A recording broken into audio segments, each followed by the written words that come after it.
अगर आपका हाथ यहाँ से ऊपर नहीं उठ रहा है, स्टिफनेस से परेशान है, बॉल एंड सॉकेट जॉइंट के स्टिफनेस से परेशान है, दर्द से परेशान है, इसका मतलब आपको फ्रोजन शोल्डर की समस्या है।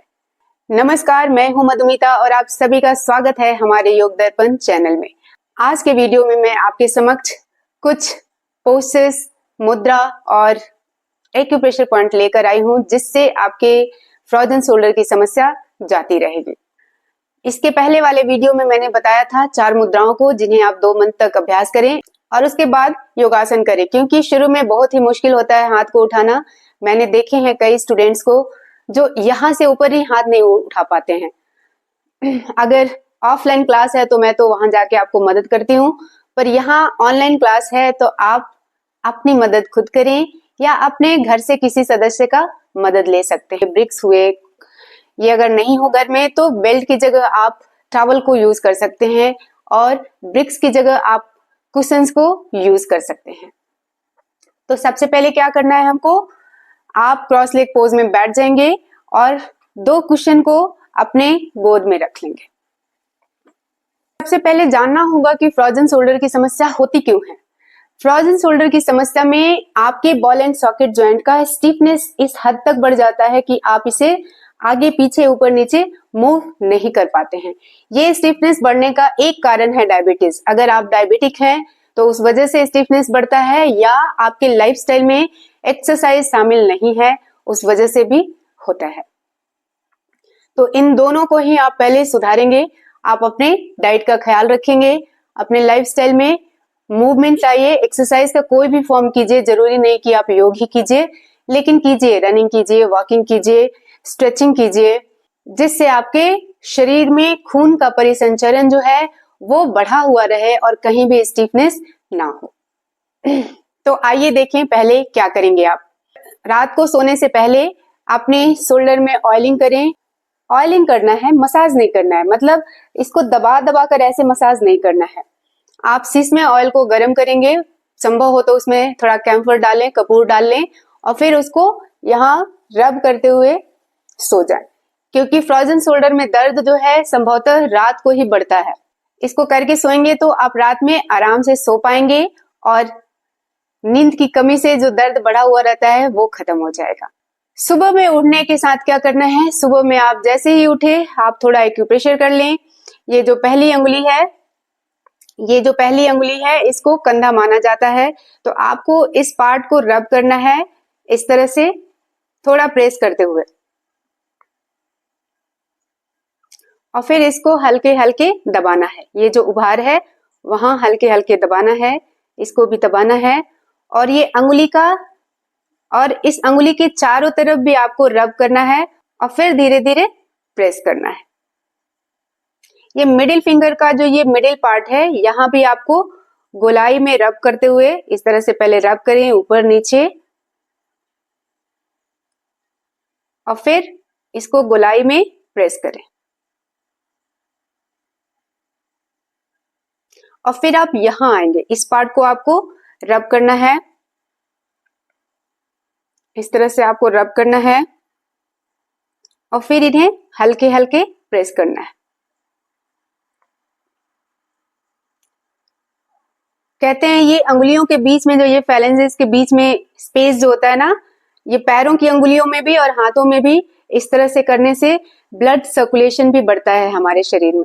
तो इस तरह से आप उठते के साथ अपने शरीर में ब्लड सर्कुलेशन बढ़ाएं और उसके बाद अपने नित्य क्रिया के लिए तैयार हों। उसके बाद हम योग अभ्यास करेंगे। योग अभ्यास में क्या करना है, आपको दोनों हाथों को बाजू में रखें, कुर्सी पर बैठ जाएं या जमीन पर मैट बिछाकर आप उसमें सुखासन में बैठ जाएं। आपको अपने दोनों बॉल एंड सॉकेट जॉइंट को इस तरह से मूव करना है, ऊपर और नीचे। पहले सांस छोड़ते हुए नीचे, सांस भरते हुए ऊपर उठाएं, सांस छोड़ते हुए नीचे करें 2, सांस भरते हुए ऊपर, सांस छोड़ते हुए नीचे 3, सांस भरते हुए ऊपर, सांस छोड़ते हुए नीचे 4, 5 बार करेंगे दोनों ही, और 5। इसको आपको ब्रीदिंग के साथ करना है, श्वास भरकर ऊपर उठाएंगे और श्वास छोड़ते हुए नीचे। अब दूसरे में क्या करना है, आपको बॉल एंड सॉकेट जॉइंट को उठाकर पीछे की तरफ ऐसे रोल करना है और फिर आगे की तरफ रोल करते हुए नीचे लेके आना है। 1, श्वास भरते हुए ऊपर उठाएं और पीछे की तरफ खींचें, श्वास छोड़ते हुए बीच में आते हुए रिलीज करेंगे। 2, श्वास भरते हुए ऊपर उठाएं और फिर पीछे की तरफ खींचें, श्वास छोड़ते हुए रिलीज करेंगे। 3, श्वास भरते हुए ऊपर उठाएं, पीछे रोल करें, श्वास छोड़ते हुए नीचे लेकर आएं। 4, श्वास भरते हुए ऊपर उठाएं, श्वास छोड़ते हुए नीचे। 5, रिलैक्स करेंगे। फिर अगर आपके पास ब्रिक्स हैं तो ब्रिक्स रखें, ब्रिक्स नहीं है तो आप कुशन को ले सकते हैं और इसे अपने सामने गोदी में रख लें।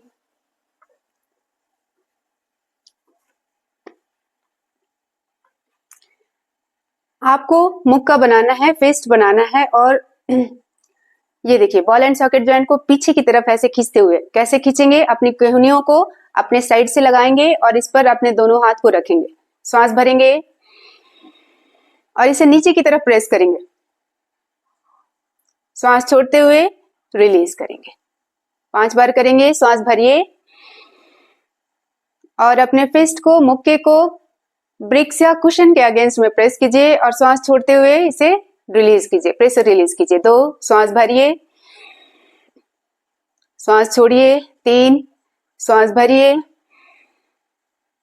श्वास छोड़िए। 4, एक बार और करेंगे, श्वास भरिए, श्वास छोड़िए। 5, अब आप इन दोनों ब्रिक्स को पकड़ लेंगे। अगले अभ्यास के लिए आपको इन ब्रिक्स को पकड़ लेना है, एक ब्रिक को आगे करना है और दूसरे ब्रिक को साइड में लेकर जाना है। श्वास भरते हुए और श्वास छोड़ते हुए दोनों को बीच में लेकर आए। श्वास भरें, हाथों को एक्सचेंज करें, एक हाथ आगे और एक हाथ साइड में लेकर जाएंगे एल शेप में। श्वास छोड़ते हुए दोनों को बीच में लाएं। अगर आपके पास ब्रिक्स नहीं है तो कुशन पकड़िए, 2 कुशन पकड़िए, एक कुशन को आगे लेकर जाइए और एक को बाजू में लेकर जाइए और फिर बीच में आइए। एक्सचेंज करेंगे श्वास भर के हाथों को। इसे आप 5-5 बार दोनों तरफ करें या 3-3 बार दोनों तरफ करें। अगले अभ्यास के लिए फिर से ब्रिक्स पकड़ना है और इस बार इस तरह से पकड़ना है, दोनों को ऐसे दबा लें। अगर कुशन ले रहे हैं तो कुशन को इस तरह से दबा लें और श्वास भरते हुए कुशन को ऊपर उठाना है। श्वास भरते हुए ऊपर उठाएं, यहां से ऊपर संभवतः आपके हाथ ना जाएं। श्वास छोड़ते हुए नीचे लेकर आएं। 5 बार करेंगे इसे। श्वास भरते हुए ऊपर उठाएंगे। ये कुशन जो है आपके हेड के ऊपर इस तरह से उठाना है, पर यहां तक हाथ शुरू में नहीं आता है जिनको भी फ्रोजन शोल्डर है, तो आप बस यहीं तक रुकें और धीरे धीरे आप इसको इंप्रूव करें। धीरे धीरे फिर आप इसे ऊपर लेकर जाएंगे। अगले अभ्यास के लिए रेडी हो जाएं। पिछले वाले में आपने अपने हाथ को ऐसे रखा था, इस बार अपने हाथ को इस तरह से रखेंगे और इसको गोल गोल घुमाएंगे। सांसों को नॉर्मल रखते हुए गोल गोल घुमाएंगे। इसको घुमाते हुए आप देखेंगे कि आपके बॉल एंड सॉकेट जॉइंट में भी मूवमेंट हो रहा है। इस तरह से घुमाएं, सांसों को नॉर्मल रखें, फिर उल्टे दिशा में घुमाएंगे। 10-10 बार इनको दोनों ही डायरेक्शन में घुमाना है। आप धीरे धीरे घुमाएं। मैं शायद थोड़ा जल्दी कर रही हूँ, आप इसे धीरे धीरे करेंगे। अगले अभ्यास में आपको फिर से इन ब्रिक्स को पकड़ना है या कुशन को पकड़ना है और दोनों हाथ को खोल लेना है। श्वास भरते हुए हाथ को पीछे की तरफ ले जाएंगे। श्वास छोड़ते हुए केहनियों को मोड़ें और फिर ब्रिक्स को सामने की तरफ जोड़ लें। 5 बार करेंगे। श्वास भरते हुए इन्हें पीछे ले जाएं, श्वास छोड़ते हुए इन्हें बीच में लेकर आएं। 2, श्वास भरते हुए पीछे ले जाएं, श्वास छोड़ते हुए बीच में लाएं। 3, श्वास भरते हुए पीछे ले जाएं। जब भी पीछे ले जाएंगे आपके एल्बो सीधा रहेंगे और जब आगे लेकर आएंगे एल्बो को बेंड कर लेंगे। इस तरह से आप 5 बार इन्हें करें। मदद से आपको ये करना है। फिर अगले अभ्यास के लिए या तो आप टॉवल ले लें या बेल्ट ले लें। अगर आपके पास योगा बेल्ट है योगा बेल्ट नहीं भी है तो बेल्ट जो आप पहनते हैं वो बेल्ट ले लें और उसको गोल नुमा बना लें।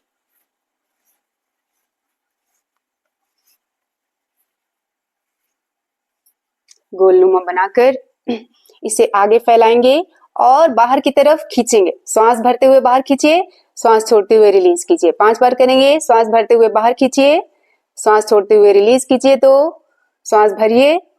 3, रिलीज कीजिए, श्वास भरिए, रिलीज कीजिए, श्वास छोड़िए, श्वास भरिए और श्वास छोड़िए। अगले अभ्यास के लिए इसे खोल लेंगे और जो हाथ आपका ठीक है वो उस हाथ को नीचे रखें और जिस हाथ में प्रॉब्लम है उस हाथ को पीछे लेकर जाएं।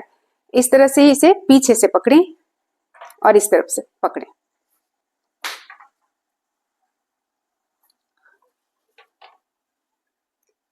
और अब नीचे वाले हाथ को ऊपर उठाएंगे। जो हाथ आपका ठीक है उसे ऊपर रखें ताकि नीचे वाले हाथ को आप सपोर्ट दे पाएं और फिर इसे रिलीज करें। नीचे लेकर जाएं, श्वास भरते हुए ऊपर लाएं, श्वास छोड़ते हुए नीचे, श्वास भरते हुए ऊपर, श्वास छोड़ते हुए नीचे। फिर इस हाथ को एक्सचेंज करना है आपको। अब इस हाथ को ऊपर लेके जाएं। जो जिस हाथ में आपको प्रॉब्लम है वो हाथ संभवतः ऊपर इस तरह से ना जाए, जहां तक जाता है वहीं तक लेकर जाएं, लेकिन कोशिश करें उठाने का। और फिर उसकी मदद से दूसरे हाथ को खींचे। इसमें आपको नीचे वाले हाथ से ज्यादा हेल्प करना है क्योंकि जो फ्रोजन शोल्डर है उसमें मूवमेंट कम है, पेन है तो मुश्किल होगा। तो आप अपने नीचे वाले हाथ से ही ऊपर वाले हाथ को सपोर्ट करें। पहले आपने ऊपर वाले हाथ से नीचे वाले हाथ को सपोर्ट किया था क्योंकि फ्रोजन शोल्डर वाला जो हाथ है वो नीचे था। इस बार वो हाथ ऊपर है तो आपको दूसरे हाथ की मदद से ही उसको सपोर्ट करना है। एक्चुअली इसमें फाइनली आपको ये करना होता है, लेकिन शुरू में यह संभव नहीं है। शुरू में यह संभव नहीं है तो आप बेल्ट या टॉवल की मदद से इसे करें। ये करना है। अब आपने दोनों हाथों को आगे फैलाना है और अंगुलियों को इस तरह से खोलना है। श्वास भर के खोलें, फिर श्वास छोड़ के अंगुलियों को बंद कर लें। 5 बार करेंगे। श्वास भर के खोलें, श्वास छोड़ के बंद करें। 2, 3, 4, 5। दूसरा करेंगे। आपको बीच में आराम चाहिए तो आप आराम कर लेंगे। दूसरे अभ्यास के लिए दोनों हाथों को आगे फिर से फैला लें। इस बार अंगुलियों को आपस में मिलाकर रखें और ऊपर की तरफ लेकर जाएं। श्वास छोड़ते हुए नीचे की तरफ, श्वास भरते हुए ऊपर। 1, श्वास छोड़ें, श्वास भरें। 2, श्वास छोड़ें, श्वास भरें। 3, श्वास छोड़ें, श्वास भरें। 4, श्वास छोड़ें, श्वास भरें। 5, श्वास छोड़ें और रिलीज कर लें। फिर से रिलैक्स करेंगे। उसके बाद तीसरे आसन को करेंगे। इन्हें सूक्ष्म व्यायाम भी कहा जाता है। फिर से दोनों हाथों को आगे फैला लें और इस बार मुट्ठी बनाएं। अपने दोनों मुट्ठियों को दाहिने तरफ से घुमाएंगे। 1, 2, 3, 4, 5। फिर दोनों को बाएं तरफ से घुमाएंगे। 1, 2, 3, 4, 5। इनको घुमाने के वक्त आप अपने क्यूनियों को ऐसे मोड़ेंगे नहीं, उन्हें बिल्कुल ही सीधा रखेंगे। अब दोनों मुट्ठियों को आप अंदर से बाहर की तरफ घुमाए 5 बार। 2, 3, 4, 5। फिर इन्हें बाहर की तरफ से घुमाए 5 बार। 1, 2, 3, 4, 5। दोनों हाथों को खोल लें, हथेलियां ऊपर की तरफ और अपने क्यूनियों को मोड़ते हुए अंगुलियों को कंधे के ऊपर रखें। 1, श्वास छोड़े मोड़े। 2, श्वास भरे खोलें, श्वास छोड़े मोड़े। 3, श्वास भरे, श्वास छोड़े। 4, श्वास भरे, श्वास छोड़े। 5 और फिर कंधे को घुमाएंगे। बॉल एंड सॉकेट जॉइंट का मूवमेंट होगा इससे। फिर से जिनको भी दर्द है उनकी केहनियां ऊपर ऐसे नहीं जा पाएंगी, जहां तक जाती हैं वहीं तक जाएं और घुमाएं। 5 बार घुमाएंगे और फिर डायरेक्शन चेंज कर देंगे। पीछे से आगे की तरफ घुमाएंगे। 1, 2, 3, 4, 5। इसके बाद आप अनुलोम विलोम प्राणायाम करें। दाहिने हाथ से प्रणव मुद्रा बना ले, बाएं हाथ से छिन्न मुद्रा बना ले और फिर अनुलोम विलोम का अभ्यास करें। बाएं नासिका छिद्र को बंद करेंगे, दाहिने से श्वास भरेंगे। गिनती के साथ करें तो बेहतर होगा। रेशियो ऑफ ब्रीदिंग 1:2 रखें। श्वास भरते हुए 5 गिने, श्वास छोड़ते हुए 10 गिने। फिर दूसरे नासिका छिद्र से श्वास छोड़ें, फिर बाएं नासिका छिद्र से श्वास भरें और दाहिने से छोड़ें। इसका अभ्यास आपको 5 मिनट तक करना है। अनुलोम विलोम का अभ्यास शरीर में फ्लेक्सिबिलिटी बढ़ाता है, चाहे वो स्टिफनेस कहीं भी हो। उसके बाद आप हमिंग बीट चैंटिंग का अभ्यास करेंगे। भ्रामरी प्राणायाम में आपको अपने कान को बंद करना होता है। आपके हाथ उठेंगे ही नहीं तो कान बंद करना मुश्किल है, इसलिए आप भ्रामरी प्राणायाम की जगह हमिंग बीट चैंटिंग कीजिए। दोनों हाथ को अपने गोद में रखिए। संभवतः भैरव मुद्रा बना ले। बाएं हाथ को नीचे, दाहिने हाथ को ऊपर और अंगूठे के ऊपरी भाग को स्पर्श कर लें। इसे 20 बार करेंगे। करने से पैरासिम्पैथेटिक नर्व्स जो है उसमें सूदिंग इफेक्ट आता है। आप काम होते हैं और टेंशन जो भी है वो रिलीज होता है। टेंशन की वजह से स्टिफनेस जो बढ़ा हुआ है तो फिर वह भी रिलीज होगा, वह भी खत्म होगा। आज का अभ्यास यहीं तक। आप इसका अभ्यास कीजिए और आप अपने परिणाम कमेंट बॉक्स में अवश्य बताएं। स्वस्थ रहिए, मस्त रहिए। फिर मिलते हैं। नमस्कार।